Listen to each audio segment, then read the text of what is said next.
With the government shutdown, we have 2.9 million passengers taking off every day on a system running on IOUs. The planes don't stop, the paychecks do, and that gap between motion and money is where the risk begins. Planes still land, security lines still move, runways are still open, and the people keeping that system alive, many of them not getting paid. It's one of America's strangest contradictions. When the government stops, there's still parts that have to keep working.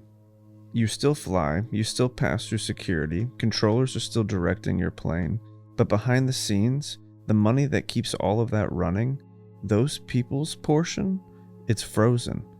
Shutdowns don't mean broke, they mean forbidden to spend, and the cash is sitting right there. Congress just says you have to wait to get it.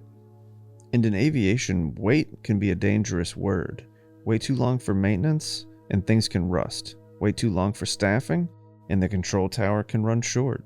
Wait too long for funding, and the system starts to rot from the inside out.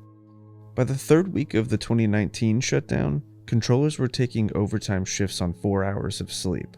One missed call in the radar room, and the cost of waiting isn't theoretical anymore. That year, food inspectors were furloughed, security officers called in sick, air traffic controllers warned of imminent risk to air safety, and by day 35, the nation's airspace was running on fumes.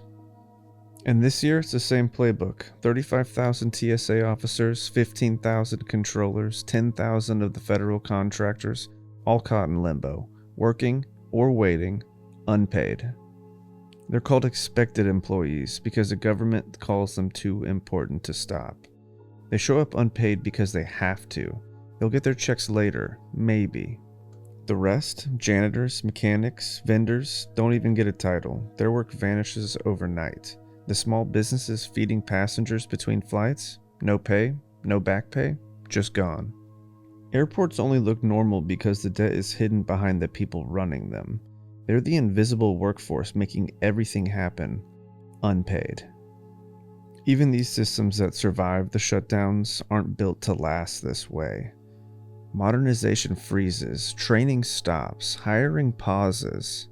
Every shutdown sets aviation back months, sometimes years. Every freeze means fewer trained controllers next year, and a thinner margin for error when the skies fill up again.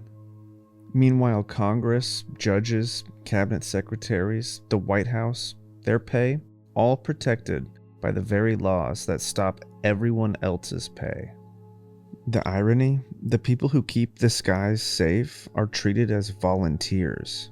They can't strike, they can't walk away, because if they did, the country would shut down for real.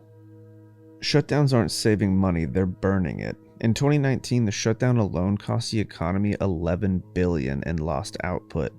Billions more vanished in delayed projects, interest penalties, and payback. Every pause in operation costs more to restart than to keep running. It's the political version of cutting the engine mid-flight just to prove you can start it again. The airport doesn't sleep, and maybe that's the problem. We've built a system that has to run no matter what, even if no one's paying for it. Because in America, the planes keep moving, and the people who make that possible, they have to keep waiting for permission to get paid. That's good enough news for today. See you next time.